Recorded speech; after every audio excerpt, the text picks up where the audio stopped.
Good morning. Good morning, everyone. I have David here this morning. I'll give it a few moments. We're just popping straight onto Facebook Live this morning. I do not have a PowerPoint because today's practice is a practice that we're going to do together. What kind of practice is it? Well, first we're going to do facial qigong, and then I'm going to speak through some other modalities, which, you know what? I thought I just brought those things over here. I'll be right back. When you can tell them a little bit while I'm gone about qigong. Sure. Be right back. Good morning, everyone. So, yes, as Dana mentioned, we're going to be talking about qigong today. And qigong is the name for energy work. It's a Chinese term for kind of a catch-all phrase for meaning energy work. So any type of internal energy cultivation that we're doing can be considered qigong. There are limitless numbers of ways you can practice qigong. Full body, we're going to focus more just kind of on the face right now and bringing energy and vitality to the face. So in Chinese medicine, the word qi can roughly be thought of as life force energy, or I like to even equate it to the force, like may the force be with you, or may the qi be with you. It pervades everything, it's interconnected to everything, and we can cultivate that within ourselves.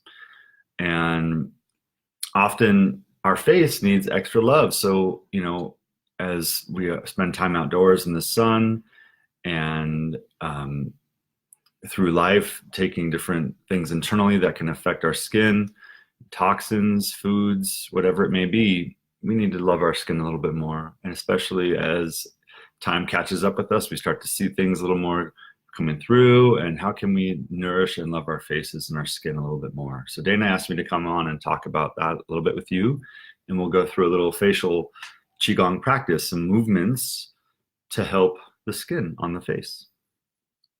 Great. How's that? That's great. Okay. That's great. And the reason why I'm going to circle back, this is our week 3 of our skincare series. The reason why I'm bringing this in here now is that we're establishing a new routine with how we're taking care of our face and how we're relating to caring for our face. And so this routine that we're about to share with you, it's probably not your every single morning routine that you're going to do when you're washing your face, but I want you to imagine that maybe it is, right? Maybe you can carve out a little extra time to give yourself that attention. Hi, Rosa. Hi, Terry. Hi, Anna. Nice to see you all here this morning. I think that sometimes we rush through our self-care, like brushing our teeth, washing our face, doing all the things. And if we can slow down for a moment and take care of ourselves this way and really give attention. So that's one. Number 2 is, remember, if we go back to lesson 1, I talked about how 80% of our skincare results is coming from the inside. And so as David spoke, this is an internal practice. This is, there are many kinds of qigong. This is an internal way of working. But this practice that we're actually sharing with you is called a completion exercise. It's one of the ways that we can complete some of the other medical qigong practices. If you're ever interested in more of those kinds of things, let us know. Maybe we can go through, a lung qigong, a digestive qigong. That could be a really fun series for us to do here. So let us know if that's something that you would like us to bring through. So this is a facial series. And I recommend doing this perhaps right after you've cleansed your face, or maybe you've used your toner. That's all I've done this morning. I've applied everything, and also that you have clean hands, right? Because we're going to be touching our face. And the other thing I want to say is that in our qigong, we're probably touching our face a little more intensely than we might most of the time. If you ever have gone to a Korean spa, or any of those kinds of spas where they do facials, they do a lot of extreme tapping and things on the face to bring blood and qi to the face. So, and it also just feels really good. Like once you're done with this, you just feel alive. It's a really nice thing. And this can also be done after any type of physical activity practice. So once your qi and blood are moving after yoga or after exercising of any kind, well, try this. Just see how it feels. It's a nice way to bring that energy to a purpose for your skin. So should we go through them? Sure. There are 8 or 9, depending on how you count, because there's sides. Exercises. If you are not driving, you're at home, and you can take a seat. It's not going to take more than about 5 minutes, okay? But take a nice deep seat in your lap. Maybe uncross your legs if you can. You're talking to me? Yeah. Okay. Both feet on the ground is always better. You can do the standing too. And then we're just going to rub our hands together. And we're going to do things in sets of 9. So we're going to repeat each exercise 9 times, just to keep that number in mind. And we'll just center, take a couple nice deep breaths in. 9 times is because in Chinese medicine, 9 times is about completeness and eternity, which I love this in Chinese medicine. We always have this duality, these aspects, right? Completeness and eternity. So we will start. You'll notice these facial qigongs are all around the senses. So we're going to start with the ears. So you're going to start by putting your index finger you're in your ear, and you're going to unplug your ears 9 times. 1. So twist, pop.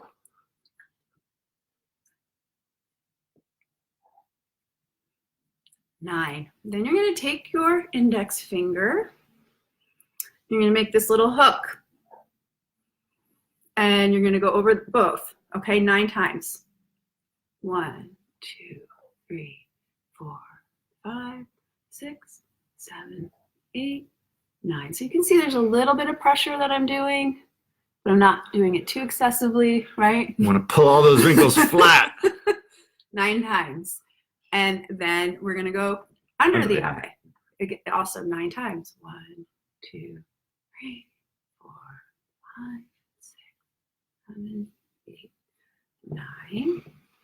Hands over the ear. And this is to wake up our brain. I'm going to show the back of my head for this one. Great. That's awesome. Hands over our brain. So we're taking our 2 fingers and making a little deportment on the back of the head. 1, 2.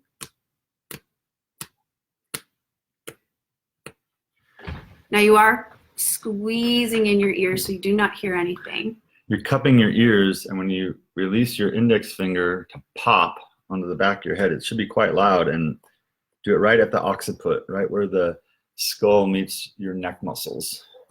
It feels really good, and so you're waking up the brain. Then we're going to go here underneath the nose.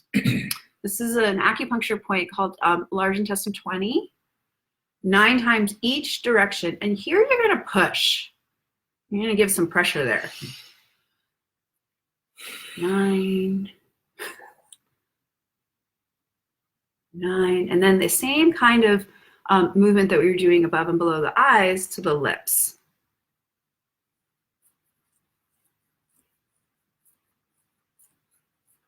I thought it was this way, or... Well, we do that too. And yes. And then these points are like resuscitation points. They're really active. So you can, as you're pushing into these pressure points, you're going to feel a sensation. Just bringing up the energy from the spine and bringing it all in that center line. That's the center line we're working. And now for our chin. So you're going to take your palm. It's like you're shaving off all the extra. 9 times each side. 2, 2, 3, 3, 4. And use your palm.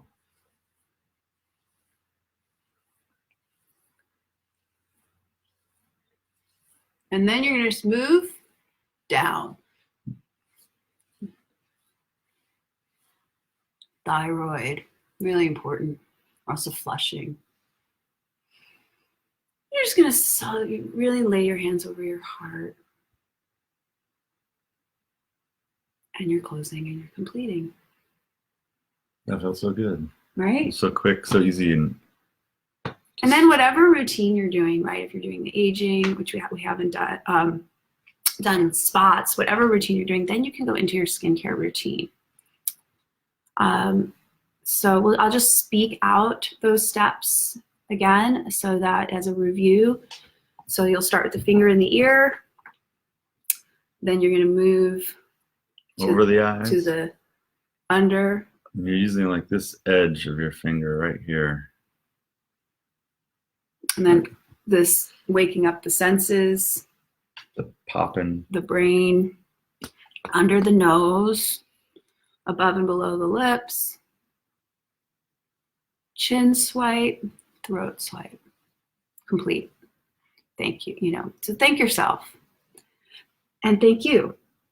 You're welcome. Yeah. So I'm going to move on now and talk about some of the other modalities that we have. So David's going to say bye. See you later. Thanks, everyone. Thanks for practicing with me, love. Thanks for tuning in. Yeah. Okay. See you later. So 2 other tools that perhaps you have seen some. Let me just actually move over here. It's better. Maybe you've seen some interesting things around. So this is one. This is called a gua sha tool. Now they have them out and about. Goodness, in jade, in rose quartz. There are a lot of really beautiful gua sha facial tools available to us now. So let me just tie up my hair for a moment and show you some of the more important areas and also some of the cautionary things that we want to do with this gua sha tool. Now I posted up a video of a woman who this is all she does. And she actually takes us through different procedures for different areas. For example, if you want to work with the corner of your mouth, she shares about that. What I want to tell with you here today is things to be careful of. So when you get your tool, you're going to have like maybe more of a little bit of a blunt edge. This side is thinner, I don't know if you can tell, than this side. Some of the other tools that you will have actually have carved out areas to angle at certain areas of the face. This is actually one that I have for my practice. So it's not a specific facial gua sha tool that they have now. You can use it, it's totally fine. So you're going to use the more blunt edge. So let's say we just did our Qigong. Good morning, Gigi. We just did our Qigong, and now let's say, it's an evening, you're in and you're wanting to do a little extra facial work. So you could take your gua sha tool. Now I'm going to say you're going to do it at like the level pressure of where you can see a little bit of a pushing in, but not a lot. You do not want to do, if anyone is a Chinese medicine practitioner here, you do not want to bring up sha. Sha would be a lot of redness and even a marking. This is not what we're looking for at the face. We're actually looking to more sculpt some of the extra tissue that's there. So, for example, if like I was going to work with the corners of my mouth, I would do, and I would also continue with our 9 times in an upward direction, just little simple. Okay, and then you could take it through to the end. Just nice and easy.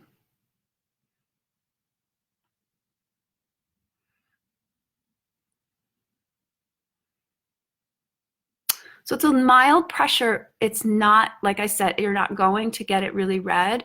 You might have a small amount of blood flow go to that area. But one of the most important areas that what I really want you to learn how to use this tool is for the lymph.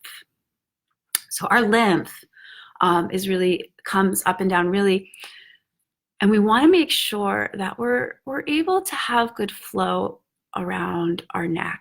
Okay, so this is a great area to take the gua sha tool. You can do it up to 9 times, right under the chin. So you see there's a little bit of redness popping up, but not too much, see? And now I'm going to do the other side. Like I said, you can get these tools on Amazon at a lot of different like a lot of different levels, from jade to rose quartz to plastic.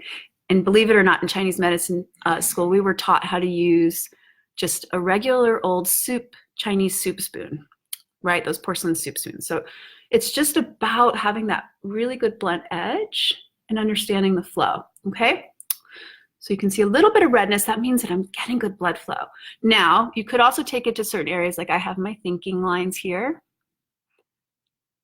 Now, the more times you do it, the more potential you have actually to arise any blemishes that might be under the skin. So you want to make sure that you're not using this while you're in a breakout moment. Okay, so if you have any little breakouts, avoid that area, because it will bring that up to the surface, which maybe isn't a bad thing, but I want you to understand and know that. So you can take it to all your different areas and just don't pull too hard, okay? So just kind of use it.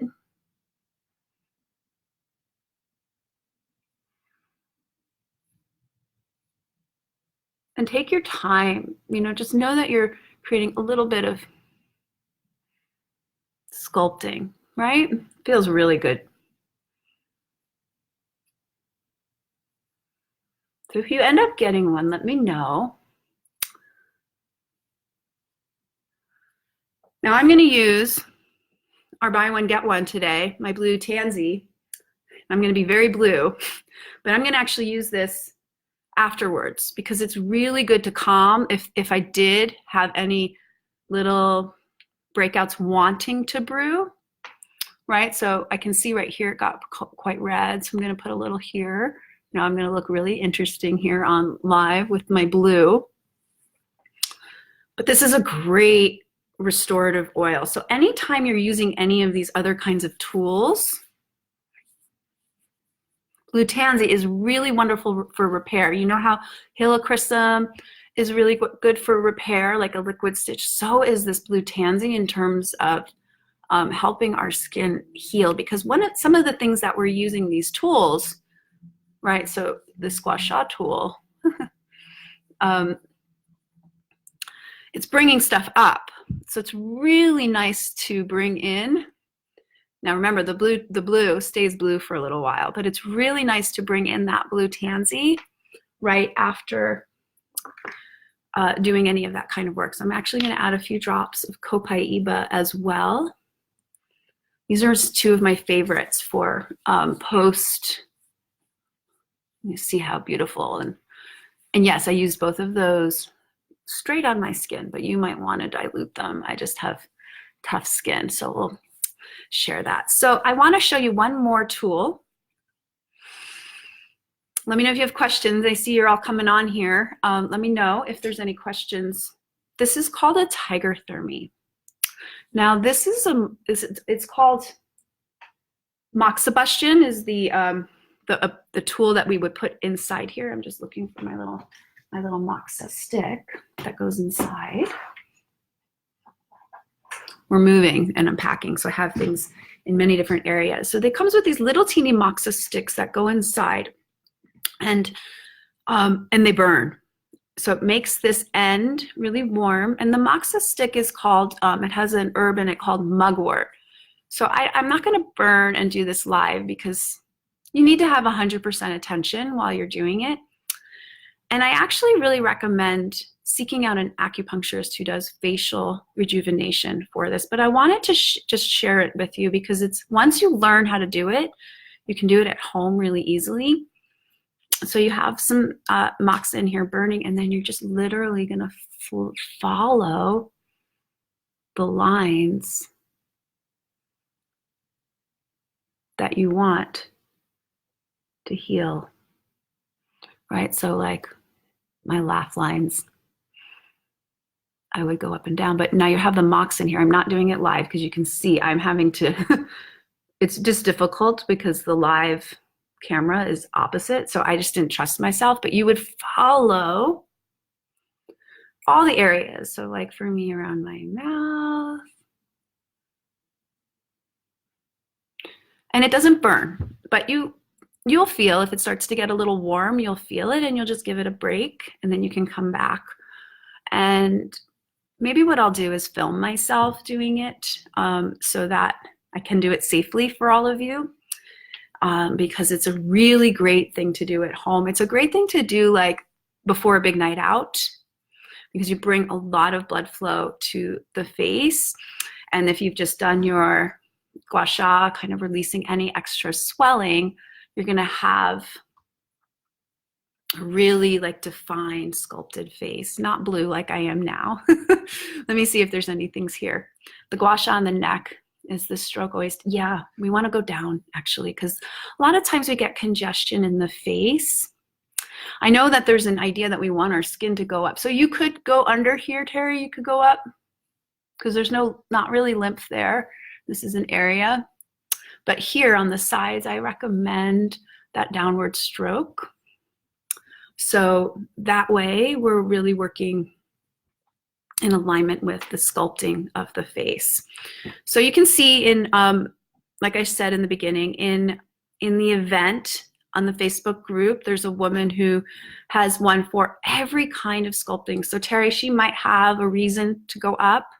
I never learned a reason to go up. I only learned specifically for working really with the lymphatic system, right? Because with Chinese medicine, yes, we have facial rejuvenation, absolutely, but we also always relate it back. So what we were saying in the beginning when we did our facial qigong is that every one of these points that we're stimulating as we're working in that way is related to an organ system. It's related to our health in our body. So when we're working on our face, we're actually having access to all of our internal organs as well. Face can carry a lot of stress and tension. So when we're using these extra tools, besides the oils and our skincare regime, we can have extra results. So the blue tansy and the yarrow palm, those two have chamazoline in it. That's what does the blue. Blue's kind of starting to fade now. And that is what is so restorative on a collagen level for the skin. So when we're combining some of these extra tools, the qigong, we are bringing more qi, more energy, more life force to the face, which is really helpful. Now remember, with these techniques, they need to be repeated. So unlike, well, you know what? I was just going to say unlike Botox and fillers, but they do too, right? They need to be repeated because we're really working against the aging. So we age every day. So we need to really stay with our practices around it. So next week, I am going to actually go into the specifics of our aging card, where we're going to go much more specifically into talking about, a little bit of the sagging skin. And then we'll continue the following week to talk about breakouts. Breakouts at any age, right? Breakouts are not just in our teenage years. And so we still have quite a lot to go over. But today I just wanted to bring our focus into our Chinese medicine tools and our qigong, our gua sha, and our moxa. Hi, Dahlia, I see that you were here. Yeah, we're talking, this is our skincare series, and I was talking about gua sha and tiger thermy and qigong exercises to do around the face. And I used a little bit of our blue tansy, so I look a little blue. Those of you that are watching this later, let me know if you have any questions. Again, go back to the skincare event, and maybe I'll post up the link for her as well here so you can get those YouTube tutorials that are specific for every kind of way to use it, right here, under your eye, however you want to use this sculpting tool. Really beautiful to have this in your back pocket. Last reminder, as I'm talking about sculpting and did make a mention of Botox and fillers, that remember your essential oils will break down those. So if you are doing that kind of skin regime, you want to use your oils in separate areas. It's one or the other in this case, or you can combine it, but it's not together because the essential oils break down toxicity, right? So just remember that as you're making choices for your skincare health. And I'll be back to answer any questions as they come in. Have a beautiful day.